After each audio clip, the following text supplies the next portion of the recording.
everyone. My name is Amol. I'm the editor of etbfsi.com, which is part of the Economic Times.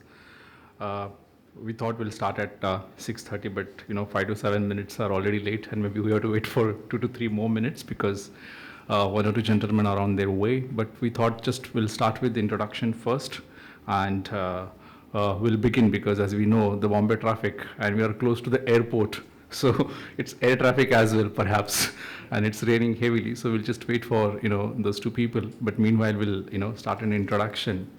So my name is Amol Dete. I'm heading ETBFSI and etcafo.com.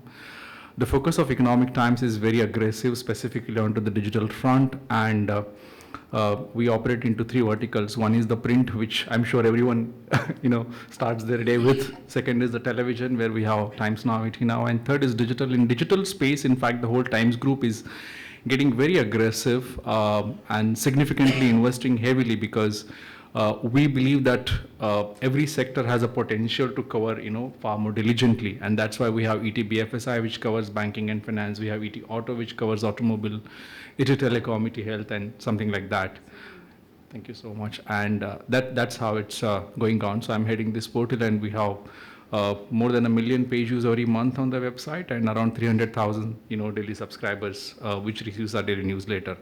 So that's the scope of the ETBFSI. I will just quickly play a small promo of ETBFSI, if you can do that, just to give you an idea about what ETBFSI is, and then we'll start the introduction. Promo, yeah. Basically, this is the front page.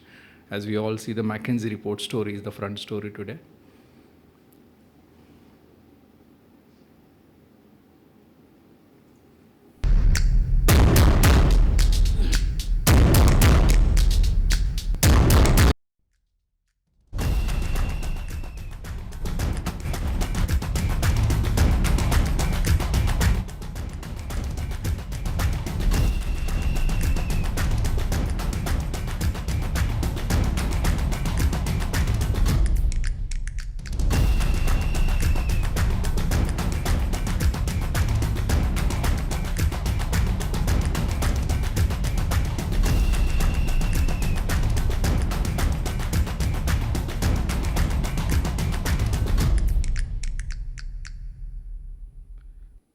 Thank you. We majorly operate into articles, videos, podcasts, and such events, which are the knowledge sessions that help us to get the content and also connect with the industry. So that's it from my side. I will ask Anil and maybe everyone, to introduce themselves. Anil, please go ahead.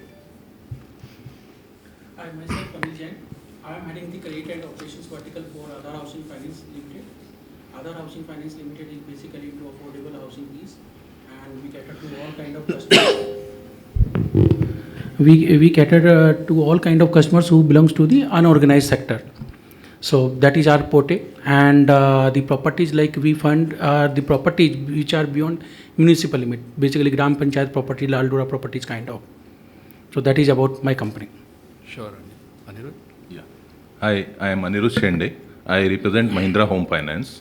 So basically we started as a rural housing finance company, and now we are into affordable also. We have two verticals here. So first is rural and second is affordable. I head affordable housing for Mahindra. Our customer segment is both formal and informal, and as Anil communicated, though some people will start from metro and they will go towards deep geographies. We started from deep geography and then we are coming to metros now. So that is our journey.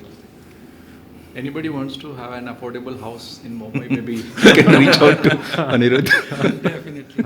I think where it is available, you need to tell us. Sure. So affordable, basically affordable word has become a very nascent word. There is no definition in terms of affordable. Correct. For somebody, 1 crore flat is affordable, and for somebody, 40 lakh is affordable. So that is how the Mumbai market is, especially we talk about the Mumbai. Absolutely. Even regulators are not on same page. Ministry of Housing and Urban Affairs states up to 60 square meters is affordable housing. Yeah. And RBI says if it is a 65 lakh house in metros, it is affordable. If it is 50 lakh house in other location, it is affordable. And for all companies, affordable is different. Definition is different for all. Sure. Yeah, hi folks. This is Arun, co-founder of Sharpsell. So we are an IIM Ahmedabad alumni company, and we work with frontline sales teams to give them playbooks that can, one, make them look like experts in front of customers and close the loop in terms of how they can provide what the customer wants. How do you kind of hyper personalize conversations with customers and track this? So incidentally, I think we work a lot with Awaaz. I think now you both started off with the affordable. I think that's very relatable because when we started working with, for example, Awaaz, people are like, do you have, first we ask if they have khata. Then we're like, we understand khata. They're like, no, there's a municipality khata, there is a city level khata, there is a, something else khata, and then, there's a lot of stuff, and I said, okay. Now, that was an amazing learning journey. So, hoping to learn more from this discussion as well. Yeah, I'm sure. Manish? Yeah. So good afternoon, or rather I say evening, right? Yeah. So it's a good evening. My name is Manish Tiwari. I represent HDB Financial Services. So actually we are a multi-product company. So right from the micro lending business to lab and commercial assets, car, commercial, construction equipment, commercial vehicle. So all these things we provide loans to a needy customer. And secondly, we have 1400 plus branches. So we believe that the metropolis actually there is no dearth of a credit. So credit is required on the deeper geographies. So we believe we go beyond the metros, and we believe that the real growth, real India lives there. And I head microfinance business for the company and construction equipment business for the company. Yes. Yeah. Thanks, Manish. So hi everybody, I am Deepak Joshi from Motilal Oswal Group. So basically I'll just have a brief about my group company. We are into all financial products except banking, which includes capital market, housing finance, wealth management, equity broking, private equity, investment banking, all financial products in there, including NBFC. But we are not a lender like you. Yes, housing finance is a small business, small piece of it. I had Motilal Oswal Private Wealth, where when I say private wealth, it is all HNI customers where their investment varies from 5 crores to 5,000 crores. We have around 20,000 customers base, which includes certain celebrities and certain sports personalities who invest through us. We guide them how to invest, where to invest. So basically investments varies from PMS to AIFs to REITs and WAITs in real estate and equity markets and real estate direct also. So we have a private equity team which invests in a lot of funding for real estate developers. Okay. Shirish? Hi, myself Sirish Panda. I am part of Tata Capital, and Tata Capital is a multi-product large NBFC, as you are aware. I head the rural and microfinance business of Tata Capital, and this is a new vertical for us. Till I joined there, we are not present in the deeper rural pockets. So joined in Tata Capital in April 2021. So from there on, we rolled out our first branch into deep rural pocket in November 2021. And today we are present in 11 states, more than 210 locations. And the kind of customer that we're serving for, let me introduce them. So that makes a better sense. A person in a deeper rural pocket in Jharkhand near the Gumla block, actually 15 or 20 kilometers deep from Gumla, want a cattle loan, we'll be able to provide them that particular 60,000 loan, and the customer does not need to sign. So she can sign digitally and completely paperless environment and cashless in the front. If the customer does not have a smartphone also, she can transact with us digitally. And to reach to our customer, you really need not ask anybody's help. You can, through our, the way we have geotagged the customer and geofence the operating locations, you can really reach to the customer's doorstep without asking anybody. So that's the customer and business environment we are working in. Quite interesting, Shirish. I think we'll start the conversation, and as and when we have those speakers, joining us, we'll, take them as a part of conversation. But I see a major transformation happening in the BFSI space from all the spaces, and India is emerging as a bright spot. In fact, yesterday itself, the McKinsey projected a great growth specifically for the banks and the retail segment. In fact, they said that 36 crore people are the potential customers for the retail, right? And that's a great scope specifically for the digital as well, because that's how the BFSI companies are embracing digital.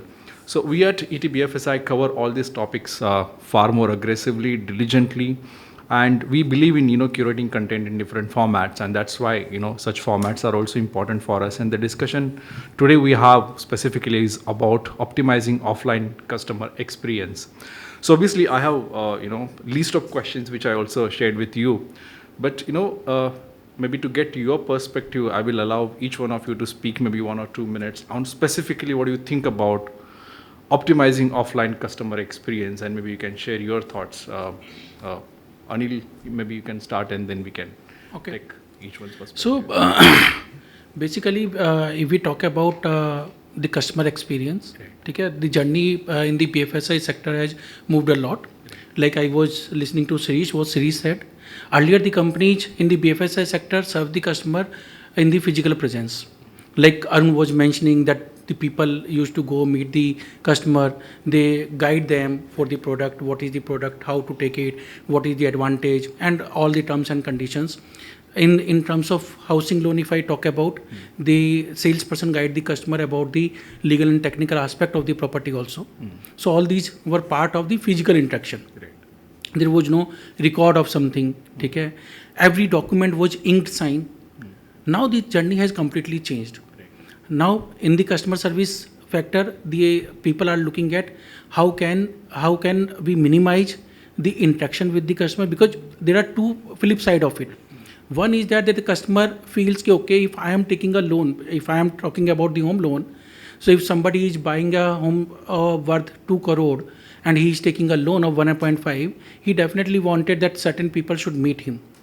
Somebody should evaluate his property from a valuation perspective. Somebody should evaluate the property from a legal perspective, so that he is independent, because everybody can't afford to hire a lawyer to investigate about the legal title of the property. So they rely on the banks and the funding companies, okay, they will do the due diligence on my behalf. So all these things were there. Now the current situation, because we are focusing towards the fintech and various kind of automated processes. So now the people thought is that how much less interaction we can keep by keeping the customer into loop.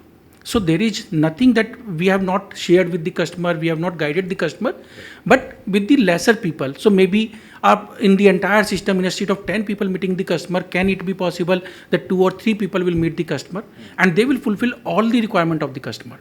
So that kind of situation has come.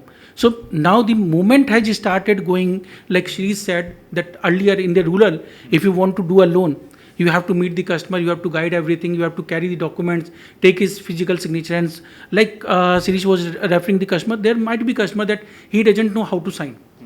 So there was a challenge to fund that kind of customer. Now everything is digital. So you get the Aadhaar authentication, Aadhaar OTP based verification, all these media is available, where the customer feels it really helpful. Because the people in the rural area, if we talk about our potential in the market, the major potential in the market is about the rural area, because that is the untouched market. So there the customer feels that yes, if I don't know how to read English document, if I don't know how to sign the document, still it is very easy for him to approach a company to get a desired loan for whatever product he wants to do. I have seen that like Arun was mentioning about the playbook. There are playbooks the companies are using, that person if he wants to see the entire loan document or something, he can have the audio clip of that. So he doesn't understand, he doesn't know how to read the English and what to understand, he can run the audio clip. He can select his own language, whether he wants in Hindi, Tamil, Kannada, whatever, and he can understand the entire thing, and then he can take a decision. So that kind of journey has totally differentiated in the industry over the last 5-7 years, and that is how what you refer, Amol, about the McKinsey report. Yes. It is all about that. Exactly. Because now we are able to reach the last mile of the customer, and the people are moving towards that. The last thing before I hand over to Anirudh or my colleague is that COVID has shown us various new aspects of the industry.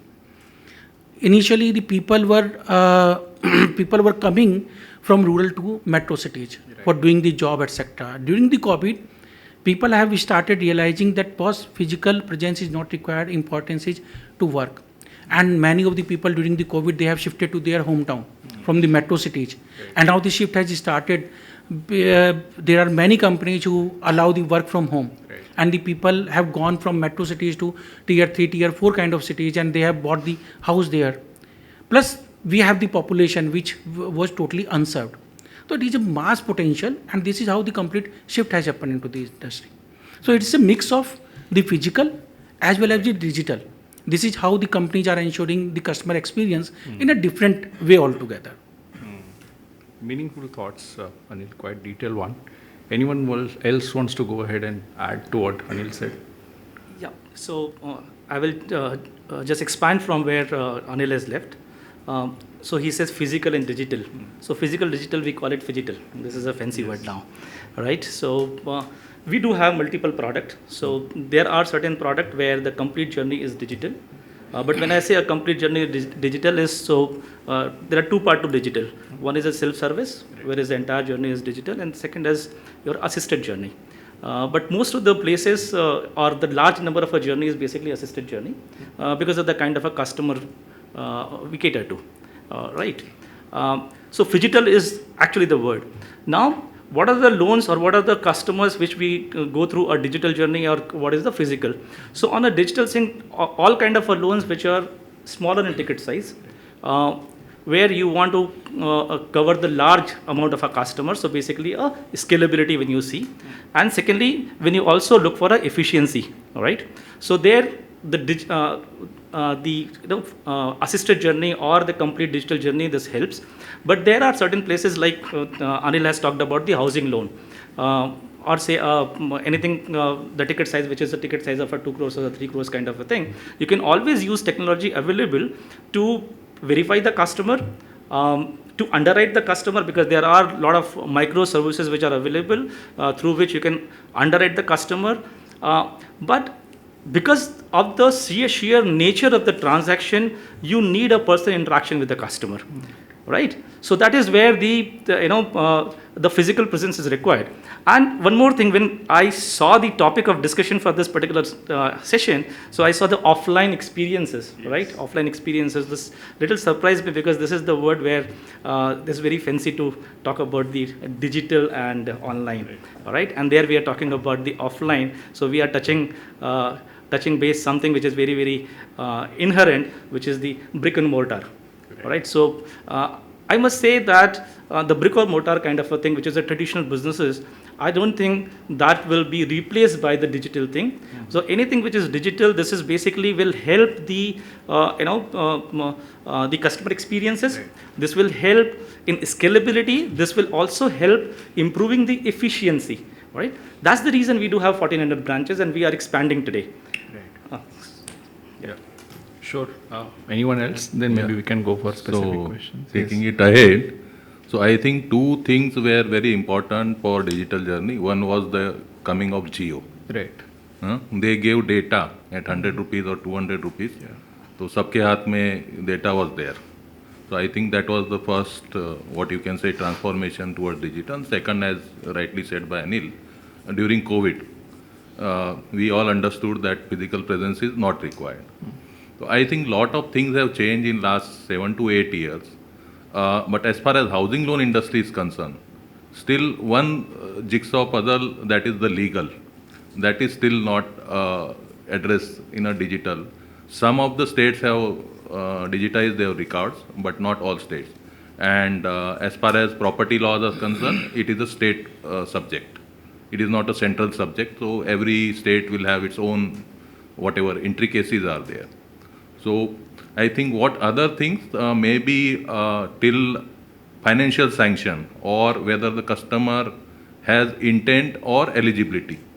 That is possible through whatever digital means are there. We can verify through Aadhaar whether the KYC, whether the person is there or not. We can identify the property through geo coordinates. We can onboard them through whatever different apps are there now in the market. We can onboard the customer. But the customer segment where we are operating, there they may not have property documents also. वो बाप दादा के ज़माने से property will be there, that will be a Gautan property. So there we have to go and help them to create even property documents. So That's that quite challenging, Huh? but that's quite challenging. That is quite challenging in the geographies. Right. Yeah, but I think sooner or later, because I don't know why, because black money might be there in the real estate, so that is the reason. I think full digitalization has not happened till now. Right. But over a period of time, I think in next 3-4 years, because I was, my sister is in US, so she took a property. So she gave me a address. So there all entire property details were available, that how many people have purchased, like a DMAT. Yes. Earlier, what used to happen? Share आपको जो है, you will have to assign and all those things. Right. But after DMAT came, Yes. so lot of things improved. So I think once this legal part is also through, so I think then it will be a pure digital journey. But still, what you can say, human presence is required, because at the end of the day, like Anil said, we have to give comfort to customer. यहाँ जी आप जो property ले रहे हैं, that is good property, valuation is proper, all those things, locality is good. So that confidence has to be given. Another change which digital has brought, ki transparency has increased according. Right. There was a communication gap earlier.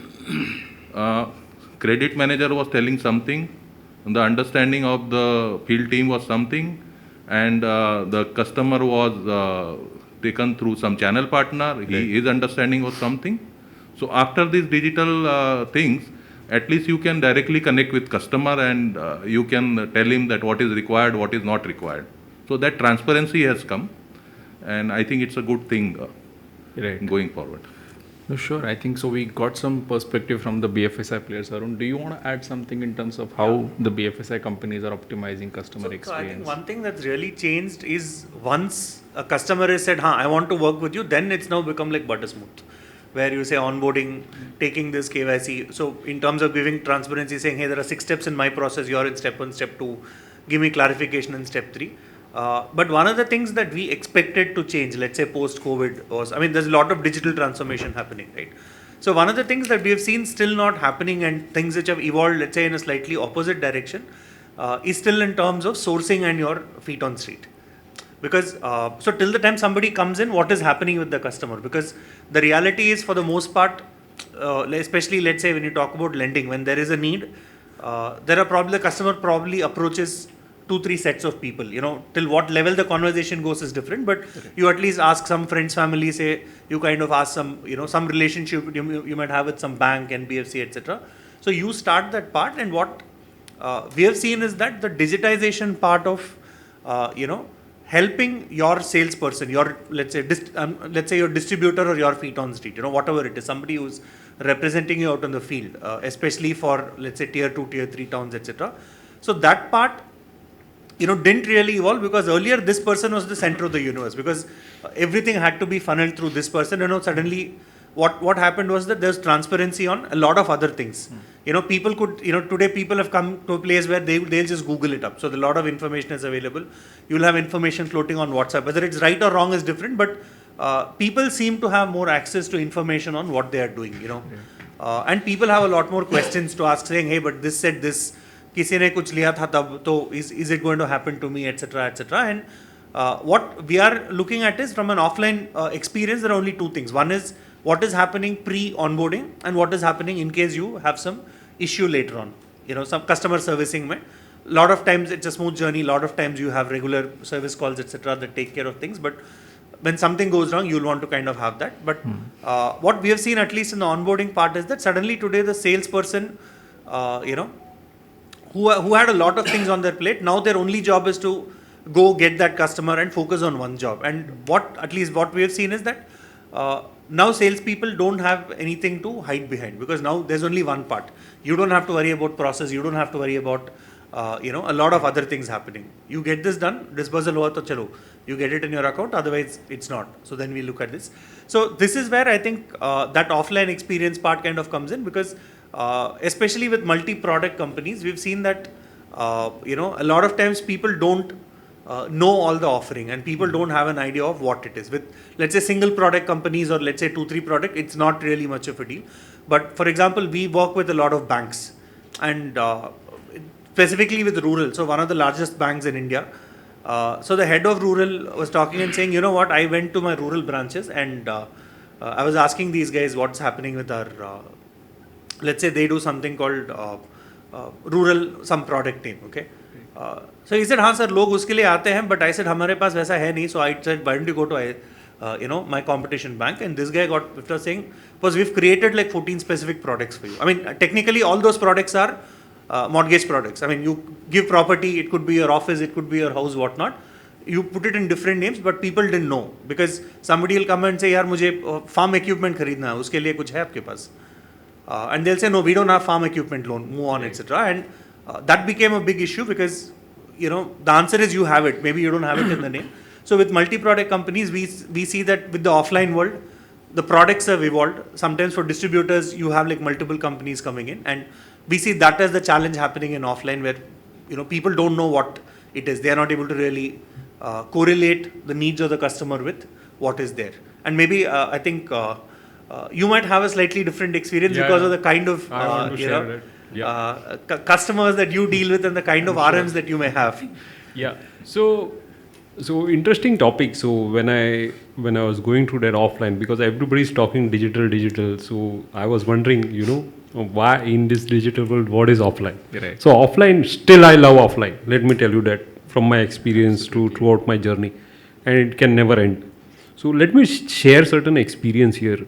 So if you look at all your businesses, what you look at, you are lending money, you are giving money to customer. My business is I am getting money from the customer. Okay.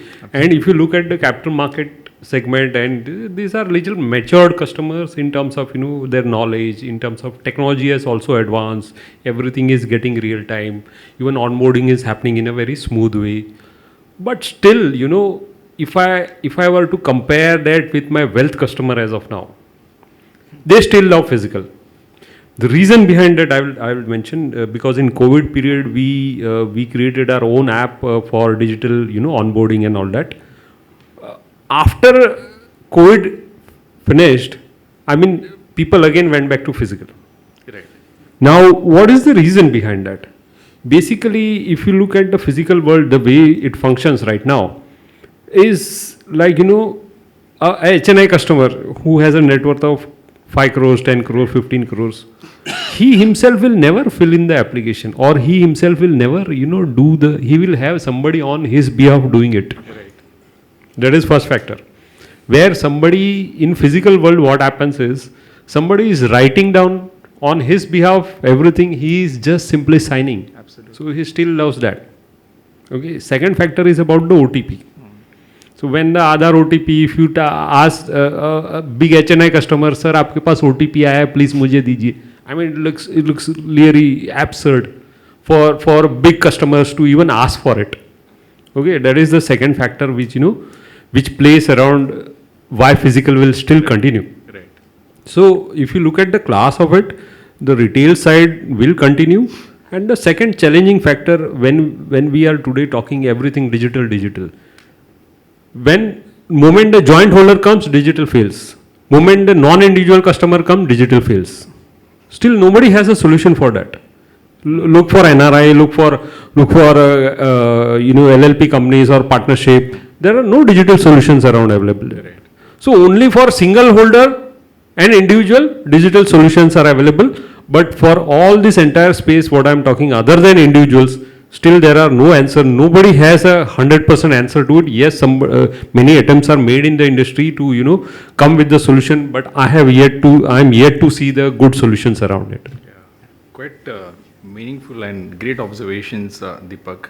And I think one benefit perhaps for you is the clients must be asking which stocks to invest and where to invest and where I can optimize more returns, right? Yeah. Oh, great.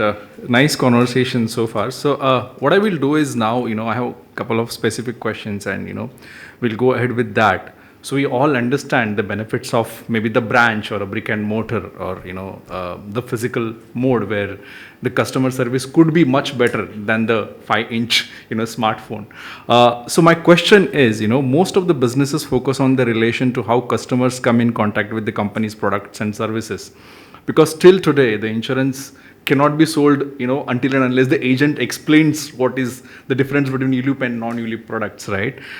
So how a company interfaces with its customers and how offline touch points are influencing to boost the customer experience. And maybe I will start with you, Shirish. Yes.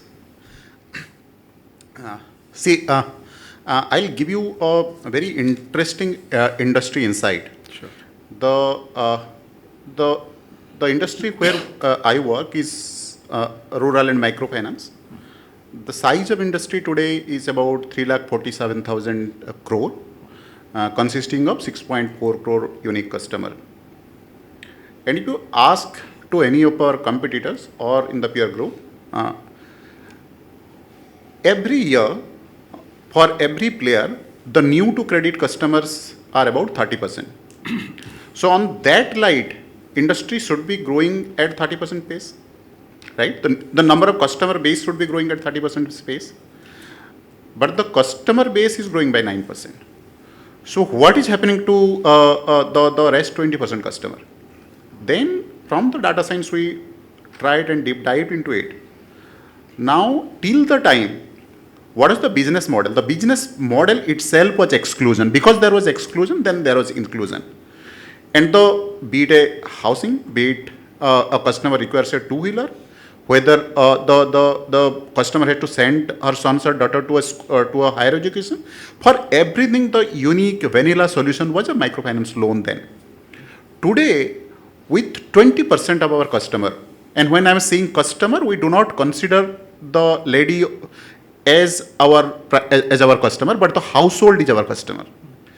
And we take the credit bureau, we generate the credit bureau for the customer, their spouse, as well as the dependent, adult dependent. So now you will be surprised to see that at least with 20% of the customer base, we are able to find out different kind of trade lines, and some of the trade lines are very, very unique, like home equity. A rural woman taking a home equity loan in the deepest part of Tamil Nadu is something very unique that is happening.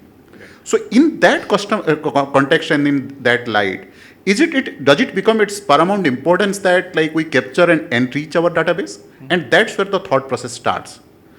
When we onboard the customer, we take and different data points that may not be usable for me as a business head for the microfinance business, but how much I can leverage that particular data within the ecosystem of the Tata Capital, and how much of them I can really need a partner outside to cater to those kind of financial needs.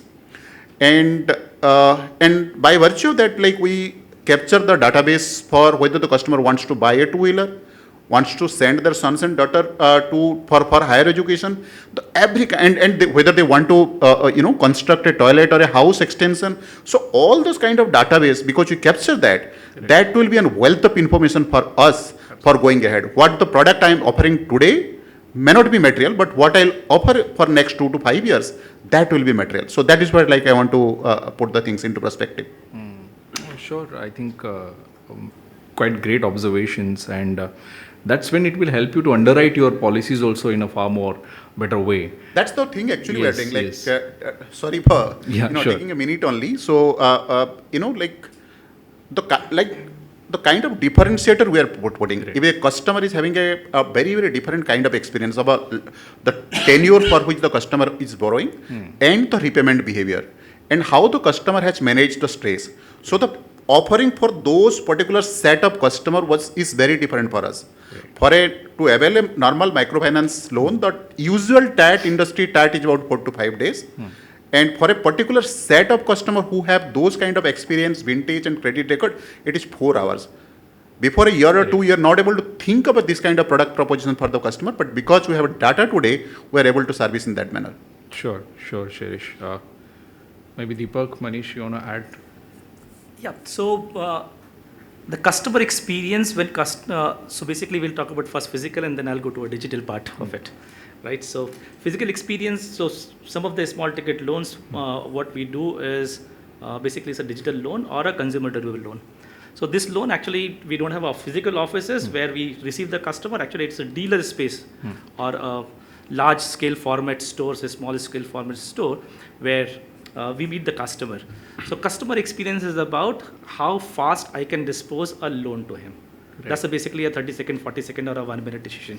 So that's the experience which customer is having. So customer delight comes if it has been disposed as shortest period as is possible and with the minimum documentation. So minimum documentation is possible only because we call the microservices. Right. So this is one, right? So we acquire customer through that channel, but how to leverage those customer database for the benefit of the company or to optimize the the potential which is available with the database. So that is, we have actually built the business out of it. So we cross-sell those customer. So those loans are basically typically for 9 months to 12 months period, but 9 to 12 months period we do have the customer's history.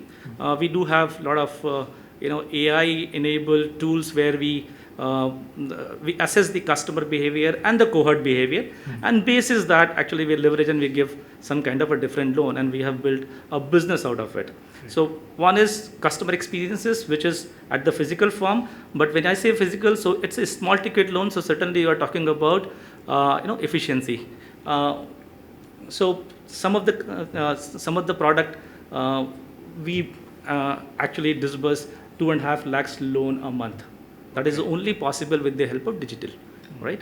I would also like to touch upon a point which we call a Uber movement for India. That's basically a wrong terminology to use the Uber movement. Basically, this is the UPI movement for India, right? So Shirish will agree with me because I also deal with the similar sets of a customer what Shirish deals with. So prior to UPI or prior to COVID, 100% disbursement for a microfinance loan used to happen in the form of a cash. And you can very well understand the risk associated with the cash disbursement, right? Today, I would say that Series must be doing 100% of a bank disbursement, which is not a cashless disbursement. We do 100% of a cashless disbursement. So the point I'm making is the customer we deal with, we always have this apprehension that they would be averse to a technology, but it is not so. The adoption in our country is so fast, and that has made it possible. So that's the... Absolutely. Anyone else wants to add so on the I would customer? like to say that when you were talking about the importance of the physical touch point, so it depends on product to product. Like I've listened to Shirish and Manish. So Manish very well said that there are type of loans, for example, in a consumer finance, where a customer is reaching to a store for buying a mobile phone and he wanted a loan. Then he doesn't want a TAT of 2 days or 3 days. He wants it right there within a minute or 2 minutes that you say yes or no, and how much is the loan amount is available, how much is in my pocket, and whether I can buy this mobile or not. So that is the type of the loan. There you can't have the physical presence of anybody. It has to be completely digital. But like the product, what Deepak said, the product we deal into a bigger ticket size where the customer, for example, in our kind of home loan kind of segment where the customer put up the property, he always wanted to see the face of the person. Right. It is basically a Indian culture, you say, or a touch point. People want to say, okay, to whom I am dealing. In fact, one more step ahead, we started before Aadhaar, I was working with Muthoot Group. So I, as a first employee, started that housing finance business for Muthoot.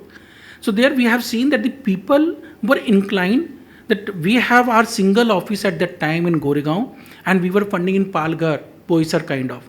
People used to travel from there to Goregaon to submit their property documents because they want to see the office, the area, the people where they are giving the property documents. Because for them, this is the lifetime achievement for them to buy a single property. So that kind of culture, that kind of mindset is still there. So it depends on product to product. It is not 100% digital. It can't be 100% physical. Definitely it has to be mixed. but still in certain kind of product, people would like to meet the people in physical.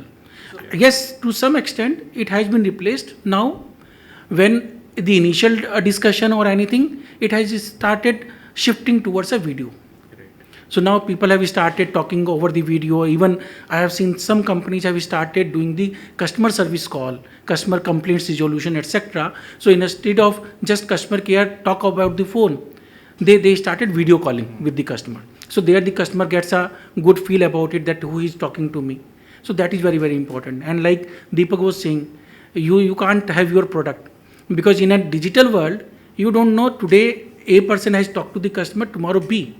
That customer who is investing 5 crore, 10 crore, 50 crore, he wouldn't like to change the people. He want to be very specific. If I am dealing with A should be there and he should be a call away. At 11 o'clock, if I have any kind of urgency, I can call A, he should pick up my call. So that kind of customer is there. Absolutely. So maybe just to add, Anil, is it also to do with whether the product is secure or unsecure? Because CD, etc., you're talking about unsecured loans, and it's like, you're just trusting the, let's say, to put it, to oversimplify it, you're just looking at one bureau score and saying yes or no, I mean, I'm oversimplifying it, but in terms of, let's say, a secure product, does that make a difference? I'm just wondering a lot. Yeah. I think it has to do with the ticket basically. Yeah. So basically, when you deal with the person to person, you kind of develop some kind of a trust, versus when you are digitally, connecting with the bank or the NBFCs for that matter. I think you can only trust for certain value. Right. So I think that is one of the aspect to it. That's how I see. Yeah, sure. So, I mean, we discussed the importance of touch point and the customer journey in detail. In fact, 2 to 3 years back, if I look at the results of banks or specifically the BFSI companies, they were quite focusing aggressively onto digital, and in fact came with a term called branchless banking. But if you look at the situation now, and specifically the quarterly result, which just the quarter went back, everybody is expanding heavily. HDFC, I think, expanded more than 1,000 branches in just 1 year, and every bank has more than 50 branches expansion plans every quarter. So touch points are very important, and that's where my next question comes. Since we discussed customer journeys, is what are the tools, trainings, and programs are important to ensure a seamless and efficient offline sales service experience for the customers, maybe, or the whole bank or the BFSI company? And maybe Anirudh, I can start with you.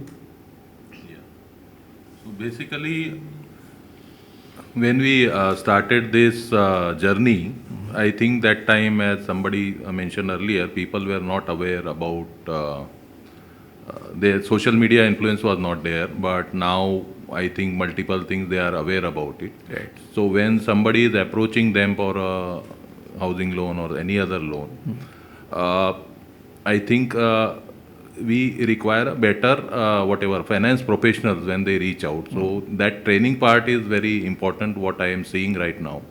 Wherever, and another part is happening is that maybe what is happening that in housing finance industry, as far as if I see, another challenge is there is that vintage is not there of the employee.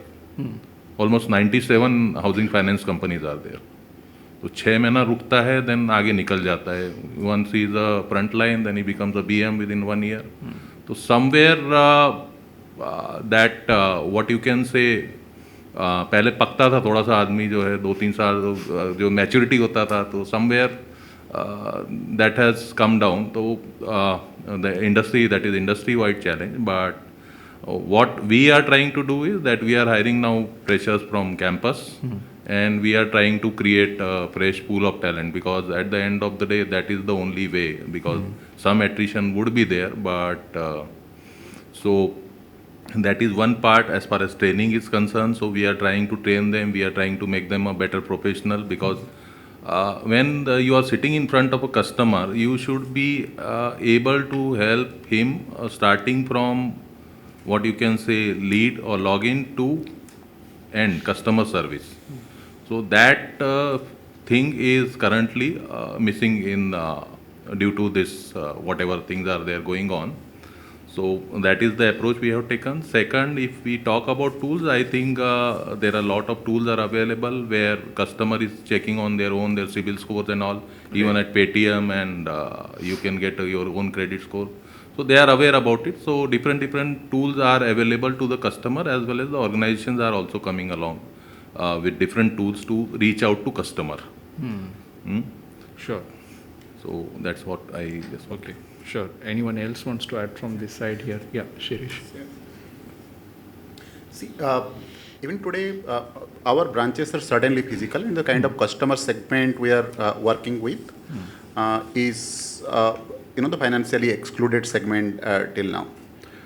In order to increase the customer experience, so our communication, be it SMS trigger or WhatsApp message, that we make completely personalized in the language they understand, including the loan agreement and everything that goes to them digitally, which they can open in a bit.ly format, and that's in the in quite personalized, localized in that particular this thing. But however, like the thing which is slightly different in our case, we created a different layer of different hierarchy, in fact, within the organization, which is called the quality assurance layer. In the quality assurance layer, there are dedicated resources for every branch. What do? They go to the customer, meet them at their doorstep, take a very personalized customer experience from them. Not only that, that is the primary stakeholder. The secondary stakeholder is from the employees. How do they feel servicing the customer? How do they feel about the organization? We talk to the people in the community who are our non-customer as well. We go and talk to the people who are our competitor in that particular market space, triangulate all those pieces, and then get a kind of output. Additionally, the tool that we use from the central office is the measuring the net promoter score. The net promoter score, it has been designed in such a manner that we do it thrice. At the time of onboarding of the customer, what is our net promoter score? In the meat of the customer loan cycle, what is the customer satisfaction and what is the NPS score? And when they exit out of the loan cycle, and when they are not even our customer, then we take the NPS score. Triangulate all these pieces, and make sure that our customer service, the customer experience is quite personalized, and our effectiveness in servicing the customer is better. That's the way I do. Sure. Arun, you want to add something? Yeah, so I think what we have seen is, one is a lot of times people on the front line drop the ball and nobody knows about it. Yeah. So let's say there's an inquiry that comes in, they'll say, "Ha, sir, nothing happened." If you have a track of it, people can just say anything, because today, asking them to fill lead management, etc., has almost never worked. It's like, and of course they can put whatever they want. So for us, the challenge that we have seen is that what do you do when people drop it when you have no control? Because whatever they say is gospel. Once they come on board, then that can be a very controlled process. But till then, what is happening? So that's one challenge that we see. The other part is that when we are trying to help educate these guys on the field. So today a lot of focus is on giving them information. But what people don't really get is these guys don't understand the context of that customer, because they have not lived the life of the customer. Either the customer is probably in a social strata, like 2 levels below them, or probably 2 levels above them. Right. So question is, how are you going to help them understand the context of the customer, on why the customer is coming to us, what is happening in the day of that customer, and how do you kind of look at pitching your product? Because a standard, if I say, what is the product pitch, what are the features, that makes no sense without you understanding what is going through the customer. And to us, that's one thing that we are seeing as a gap, because the focus is not really on explaining the context of the customer, but more on saying what you should do, should not do, etc. And especially for new guys who are coming in, it's that's very alien. And then they keep looking at the so-called best practices, saying, I've seen somebody do this. I mean, it worked for that somebody because, for that kind of customer they're dealing with, they had that intrinsic knowledge which most of these folks, new folks, don't really have. So these are two things that, we see where companies our clients are struggling with in terms of ball being dropped and not understanding context. Sure. Thanks for adding that. Let me move on to another important question. And I will start with you, Deepak. Yeah. Everybody wants to make money, though the market has been falling since yesterday, but it has been quite aggressive, and we had a great That is a rally in market last. behavior. Yes, yes. Always it will go up and fall. I think that's Deepak's pitch. Say, no, market is, don't give me more money. Yeah. In fact, a lot of people have opened their accounts specifically on the because of app, whether it's Scriptbox or Zerodha, or I'm sure Motilal Oswal also. The number of people operating in market are huge now. What used to say financial inclusion, number of people are very less in domestic market. I think the DI has also gone up significantly now. So I would just want to, everybody must be investing here. So I just want to give certain numbers. If you are not invested, just read these numbers. Okay. So since Demat accounts are opened, 1996 somewhere dematerialization started. Before that, it was totally physical. Though stock markets existed since 1875 in India. So we had till 2019 we had 3 crore Demat accounts. Right. And it took almost 30 years to build 3 crore Demat accounts. And since 2019 to 2023 today, we have 12 crore Demat accounts. Right. So what it took 30 years to build, we have built 4 times of that in last 4 years. This is all entirely because of digital. Okay. Now, look at other numbers. If you look at, we are a 3 trillion economy today, as everybody speaks about it. US markets were 3 trillion economy in 1975 and 80s. Japanese economy was in 1990s. Chinese economy was somewhere in 2004. So when their economies jumped from 3 trillion to 5 trillion, US stock markets went up by 4 times. Absolutely. Japanese stock markets went up by 8 times. And Chinese markets went up by 12 to 15 times. So the maximum jump happens between 3 trillion to 5 trillion. After that, there is no such kind of multiple. Yes. Yes. So we are at that cusp of investment where, if you are not investing today, you are missing that opportunity. Right. So we are at 3 trillion and 5 trillion is expected within next 3, 4 or 5 years. Absolutely. The markets as of today, what we are there, maybe Nifty and Sensex, what we are there right now, you will definitely get 4 times out of that. Absolutely. Minimum, at least. If you look at the history of what US economy, Japanese economy and Chinese economy has behaved. So that's where we are right now. Okay. And daily at my and Motilal Oswal, we are adding more than 8,000 to 10,000 Demat accounts on daily basis. Zerodha add more than 20 to 25,000 on daily basis. Yes. So that's the kind of number which is coming in. Still, it continues. Absolutely. Absolutely. So, and it's all because of digital. Physically, this was not possible, right? But there are certain aspects of getting into entirely digital mode also. Like for example, I'm just talking about the CRAD app here, completely digital. Yes. Okay. No physical contact. They don't even on their website give about any contact number. Right. Now, when it is completely digital, if anything goes wrong, you are lost. I mean, there is a chatbot which they have made it available, which gives the absurd answers, and you can't get actual what you want. So, if you look at Zerodha also, Zerodha, they don't have any financial background. They are not a bank, but they have more than 1.5 crore Demat account with them, which is larger than even ICICI, which is largest, which has around 65 lakh customers, 65 crore customers. Sorry, 65 lakh customers. Yes. Yeah. So Zerodha has all grown on basis of simplicity and pricing. So what matters along with digital, what I'm trying to make here is the simplicity also matters in digitalization. How simple you make the journey for the customer. I mean, if you are adding too many exotic products, too many exotic options for the customer, and customer gets confused, I mean, he's lost. I mean, moment the customer drops, he has many other options available, right? So that way, if you look at that, the simplicity and pricing matters the most in digitalization. Sure. Just adding a small note to that is recently I was in fact lucky to moderate a session with none other than Mr. Nandan Nilekani. And he said something very, very important. He said, it's just don't look at the digital journey. Look at how we are shifting from prepaid to a postpaid economy.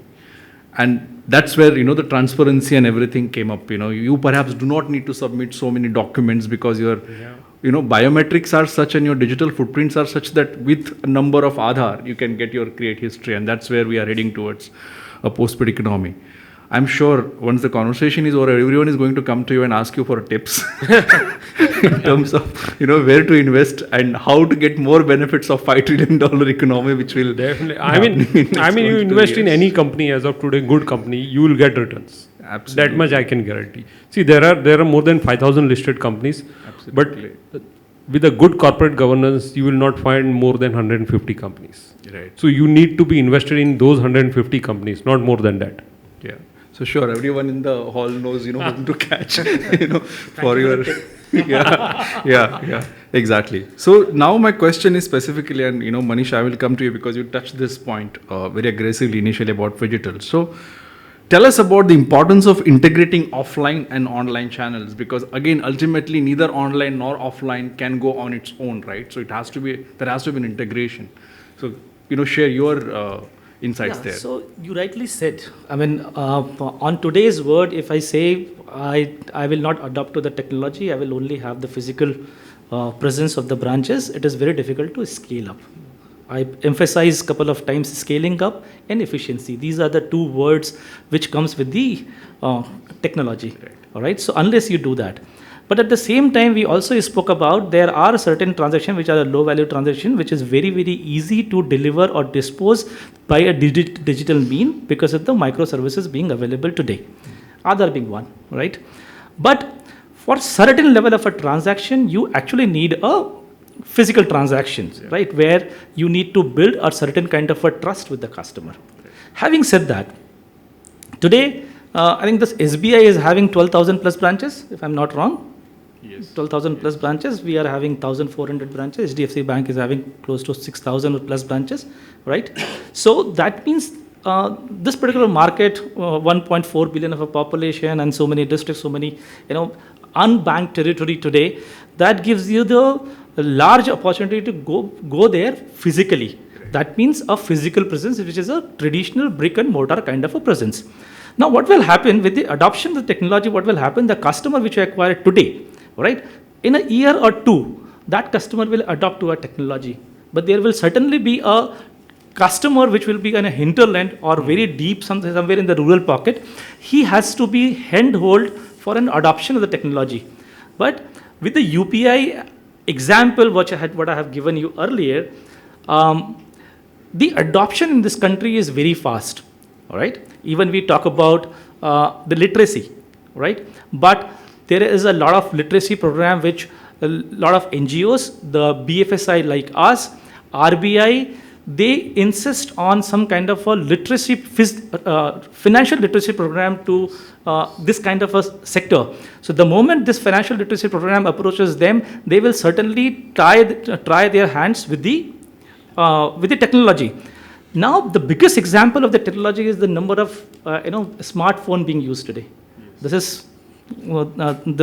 is one of kind of a case study in the world, the kind of adoption. So with the smartphone, that has become very, very easy. So the physical world with the digital world, that will give you the efficiency, that will give you the scalability, and that is what we are looking at today. Sure. Arun, do you want to add something on the integration part? Yeah. So I think one of the things that like I said, I think I'm going to kind of bring in about what happens on the field, because I think that's where, we've spent a lot of time, I've spent a lot of time sitting with my clients in branches, etc., understanding. So one of the things that we've realized is that today there's, that information in terms of what happens offline never becomes online till somebody enters it physically. And what we are looking at doing, and this is something that's worked with a few of our clients, is how do you flip the coin where you say, for the guy on the ground, you say, boss, you don't have to really do anything. You continue doing your job and then we'll kind of look at it. So, where, for example, we say, now what can we give this person?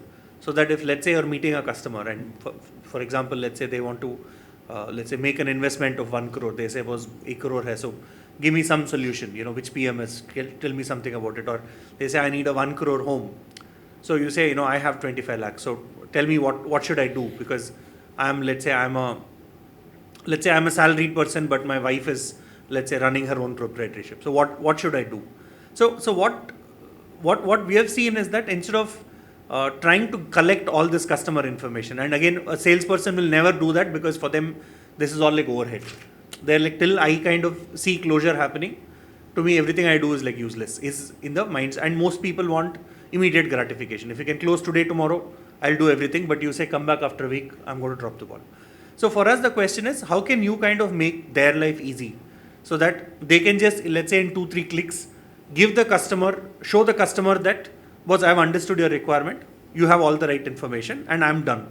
But from the back, I know that, hey, there is, let's say, some customer called Manish who's looking at getting this, who's, here, the kind of conversation I have. How am I going to get all that and push this digitally so that tomorrow, even if I, let's say this person leaves or this person is, not taking the conversation forward, how can I still use other channels? For example, today, a lot of our customers use, branch on the field channel as one, but then it's always followed up through a call center channel where I'm able to kind of close the loop, say if somebody is not taking this forward. So that's where we see a lot of that integration happening, where you don't really depend on actual activities being captured physically to track what's happening offline, but you look at a lot of other things that people are doing on the field and make it digital and get this whole integration happening. So I think that's where we see things moving, where just like how, in a credit history, you're not really doing anything. You do 100 things and then there's an analysis on what, where you stand.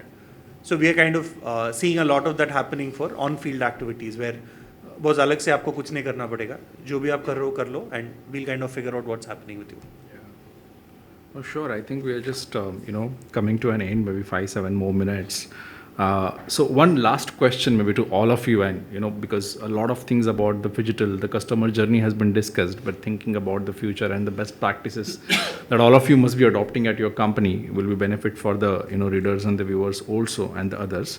So I will start with you, Anil, and then, everyone can add as quick as possible is, what are the best practices to elevate offline customer interaction and maximize sales opportunities? If you could highlight a couple of points.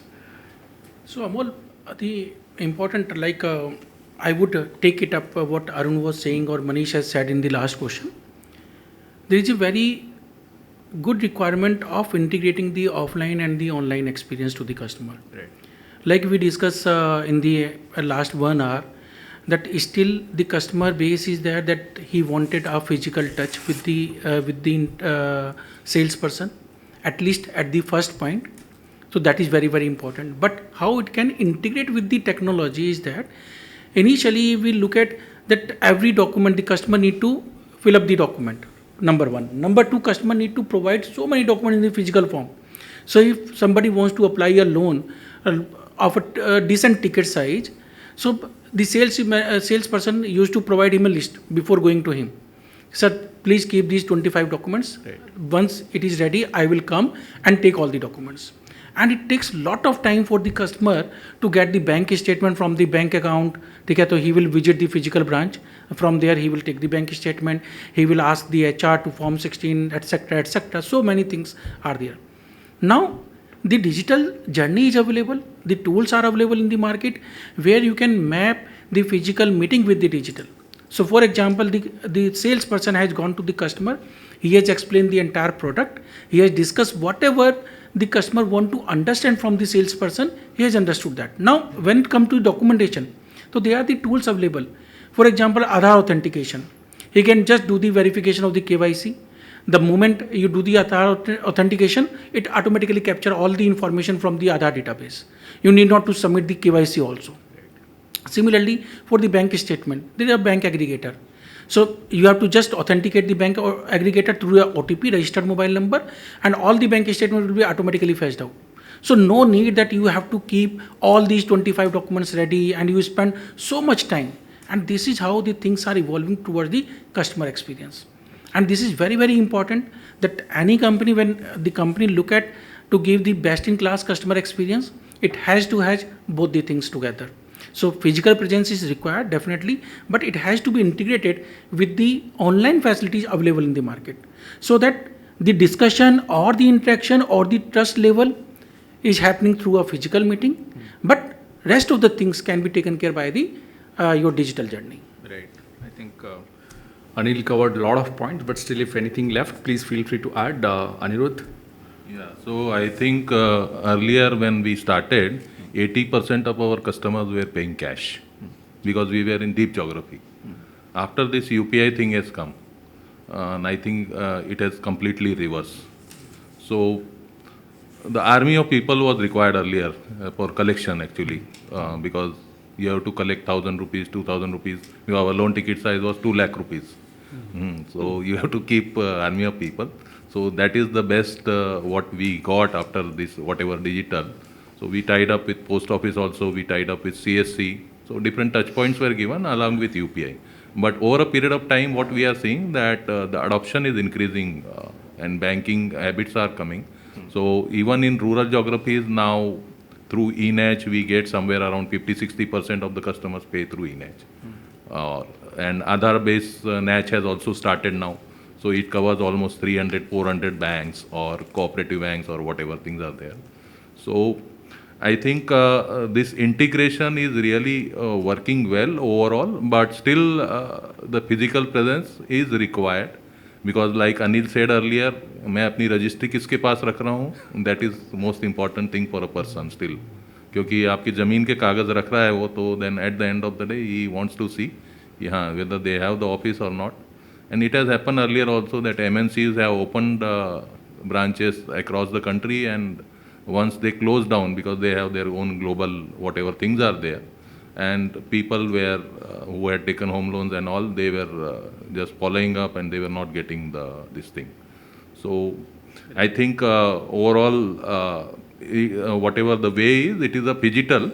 It may not be completely digital, but with the advance of technology, lot of things are getting now smoother. Right. Shirish, let's start from you. No, the only perspective today I want to bring in is, we are talking about phygital, and as a given a choice, we want to move toward complete digital in an incremental manner. Hope the competition allows us for that.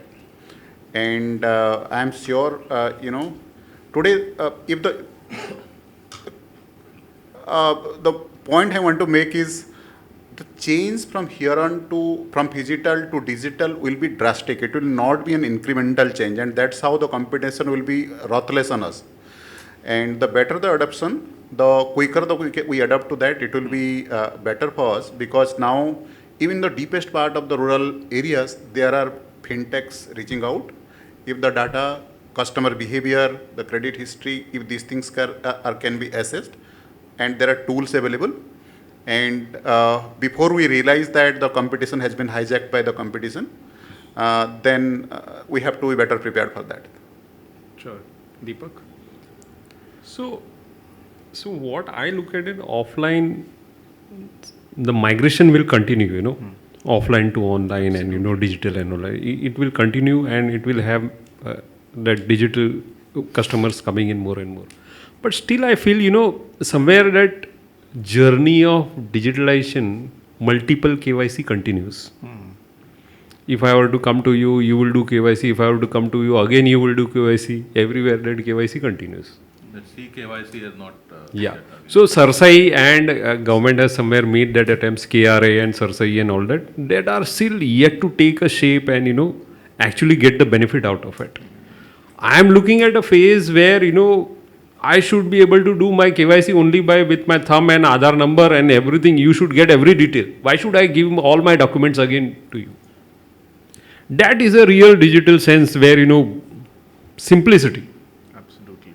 Why you need to give that again and again when I have given it to you? You have uploaded to Sarsai. What are you doing when those details are available with you? Just for example's sake, I am saying. Right. So that still continues. Customer suffers. Right. Multiple KYC, multiple modifications, email ID changes. Again, I have to submit it physical. Today also in banking, if I were to change email ID or phone number, unless until I visit physically and give physically, it's not going to change. Correct. So all that areas are still there to improve, and still I see that journey still improving. But when that stage will come where I don't need to carry my credit card, everything should happen with this. It's all possible.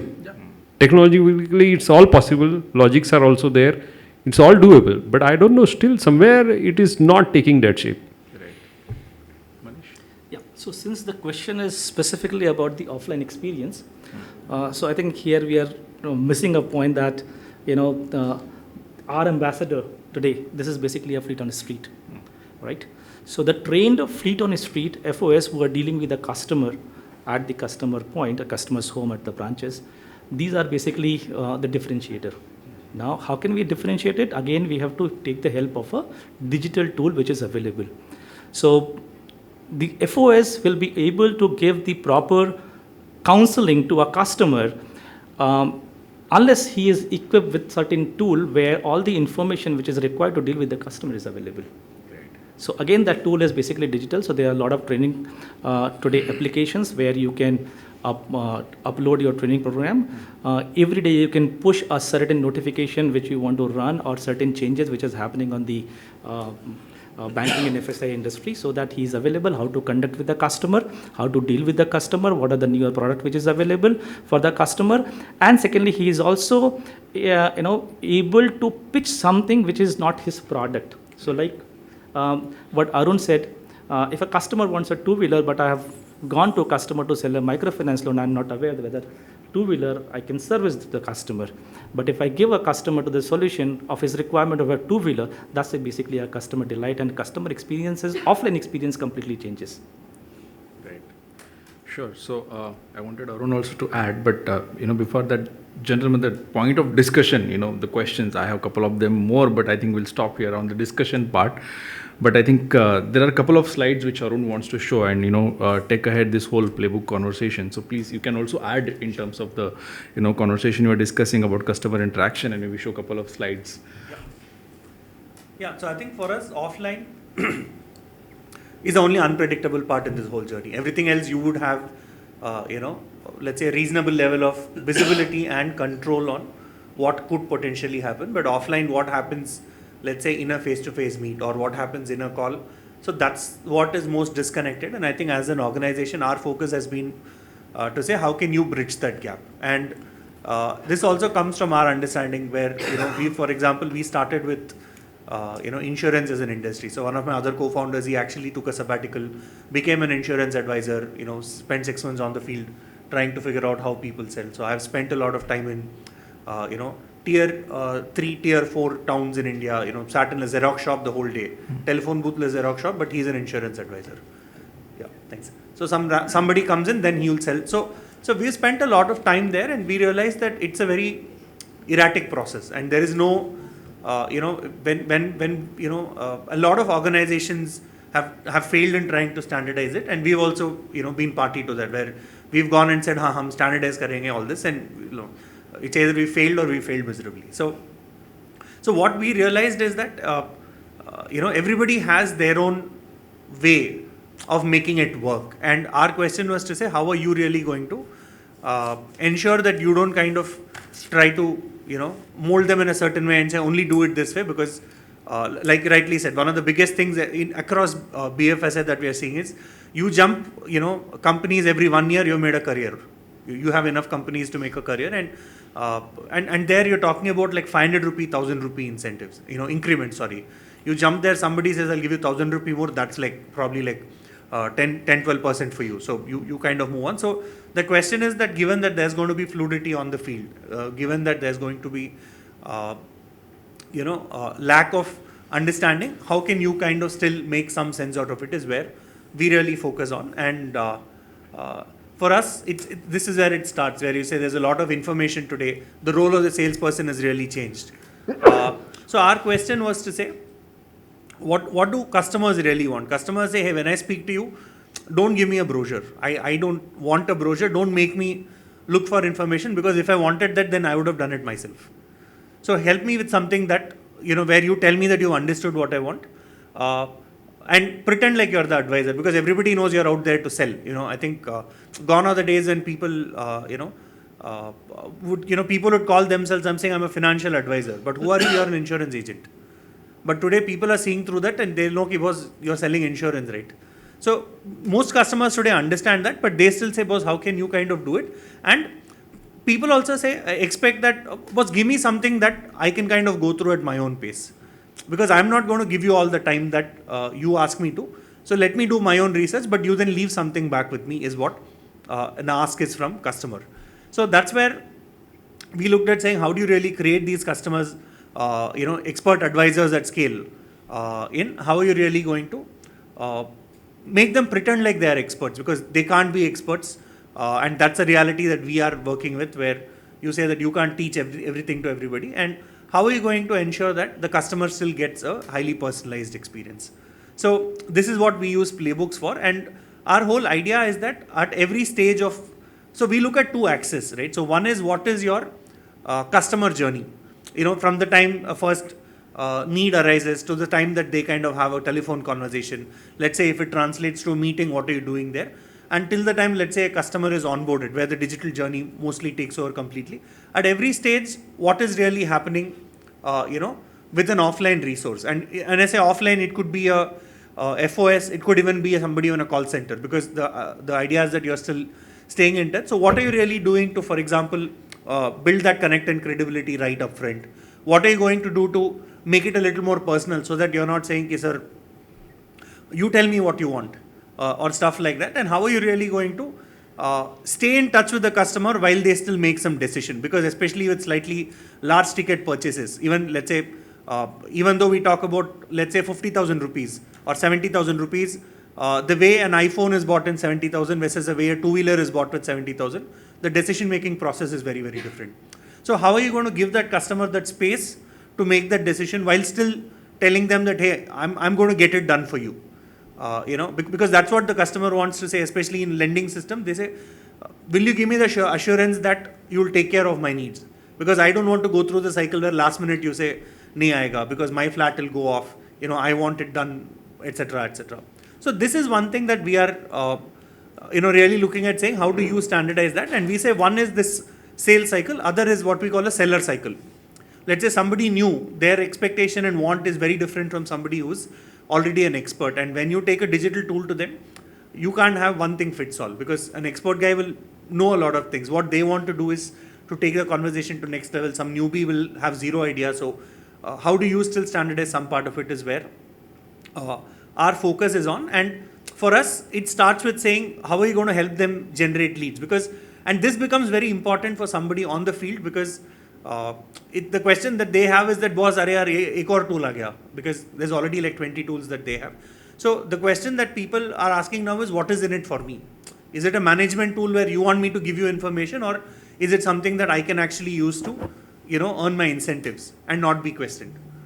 So you talk about how are you going to help them approach customer, how are you going to help them with this, how are you going to do it? And here the key word is the how part, because a lead management system, which usually is a common question that comes, is, but we have a lead management system, we tell you what to do.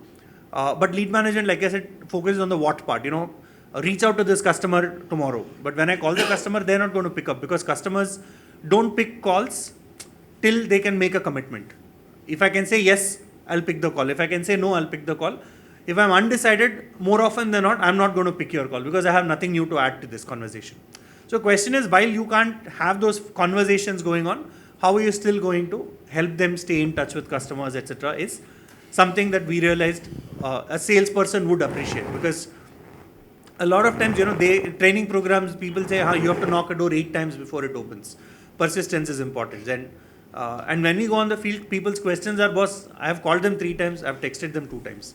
Uske baad kya karna, aap batao. So don't give me gyan, because it's not that I can't knock 8 times. But after that, some of these things don't work. And when we are on the field, we see messages where people say, sir, you only asked me to call, it's not fair, and stuff like that, because they don't know what else to talk about. So I think that's where we come, that's where Sharpsell comes in, where we are saying, hey, you don't have to worry about the how part of it. How part is taken care of by us, it's centralized, but it is personalized. So how are you doing that is something that we really focus on. And as part of this, we work with a lot of BFSI companies. Like I said, we started with insurance. We now work with Birla Sun Life, HDFC Life, Star Health, Bharti Airtel, Bajaj Allianz, both General Life, and banks. Maybe we work with Axis, Kotak, a few small finance banks, specifically housing finance. I think Aavas. We've recently got on board with Tata Capital as well on the housing finance side. Work with mutual funds. So, and I think the common factor across, if you look at what is happening across for us, is that the variability that you have with what's happening on the field, because everything else you can control. What do you do there? And that's where I think Sharpsell also comes in to say, how are you really going to do this? And I think we've kind of won a lot of awards. We've got a lot of case studies where we're able to establish correlation. And some of our in a lot of these clients that you see, we are a lot of times an isolated system where we are not really part of the process, but we are the most popular digital tool there. What is the reason? Because for a salesperson, they know that they can come in and get their stuff done instead of them having to fill something, etc. And of course, whatever information you get out of that is derivative. Where, like I say, for example, with one of our insurance clients, they look at what activity happens on Sharpsell as a, for the lack of a better word, forecasting tool. They say, for example, they've got correlation saying, you know what, in this branch, let's say 65% of people on the front line use Sharpsell regularly. So now I know that at the middle of the month, if I come and say, okay, boss, what's going to be your premium? And the branch manager says, हाँ sir, अभी तक 2 crore हुआ, but 10 crore हो जाएगा. The sales head looks and says, no, your conversion is like 6% in the first 30 days. After that, it drops to 1.5, and after that, it's 0.5. And if I look at your numbers, you're hardly going to do like 7.5, unless you have some NRA clients who are going to give you that money in one shot. So I think this is where some of those come in, where we are not really bothering the person on the field with asking them for information, asking them, using a stick, but how are you really giving them something that they can actually use to impress customers. So I think this is where our context is, and this is where our focus is on, to say how are you going to make a little more sense of the part where you have minimal control on. And especially with your employees, I think the control is low. With, let's say, distributors slash advisors or outside people, that kind of goes off even more, because they are like working with like 10 other people like us. So I think that's where we see the whole offline journey, and we see people are going to be there, because that's what for us offline is it's moving towards lead generation, where how can I put somebody there so that they can get leads from the circle that they have. That circle today, it might start off with a city, a small town, but tomorrow it will then probably go into say, boss, how am I going to do it with your circle of friends, relatives, etc., etc. And that's where we see the focus of offline there. And given that that's what the lead gen is, what the offline sales force is going to do, how are we going to ensure that the leads that may get generated don't get dropped off, and how are we going to take the customer through the journey and get them into the system? Because once you hook them into the onboarding system, then things go smooth for the most part. So how are we doing that is where I think Sharpsell focuses on, and Sharpsell's playbook automation really works. Thanks. Yeah. Thanks, Ajay, for the brief slides, and for being a knowledge partner as well of this particular session. And I guess so that's it. I think Deepak spoke a lot about the growth aspects, and we spoke and discussed about optimizing offline customer experience. But considering today's situation, we are in the best of times, and I think it's all about how do we reach out to our customers and how we engage with them. And let me tell you or confess that it's not only for you, it's for us as well. Very difficult. In fact, half the time I as an editor and my team spend how Google operates and how the SEO operations are, because the world is very dynamic, coming with ChatGPT. Sometimes I have to also look at whether the story written by my reporter is the original story or it's been written through a ChatGPT, right? And you can see how the content is overflowing on social media after the emergence of ChatGPT. The customer space is growing significantly, and I think it's going to be very, the market is great, but it's going to be tough for all of you. In fact, how do you engage with your customers? And, along with Phygital model, which started with Manish, and he clarified that. So I will stop here. I think we absolutely finished on time. The nutritious drink and delicious dinner is waiting for all of us. So thank you so much, and stay tuned to etbfsi.com. We cover BFSI far more aggressively. You can just subscribe by inserting your email ID on the website, and you will receive a daily newsletter. And we do cover all the sectors that we discussed very aggressively. So thank you, Anil, Anirudh, Deepak, Manish, Arun, and Shirish for all the information. And Arun, thanks for being a knowledge partner. Thank you so much. Thank you. Thanks, Abol. Thank you. Thank you.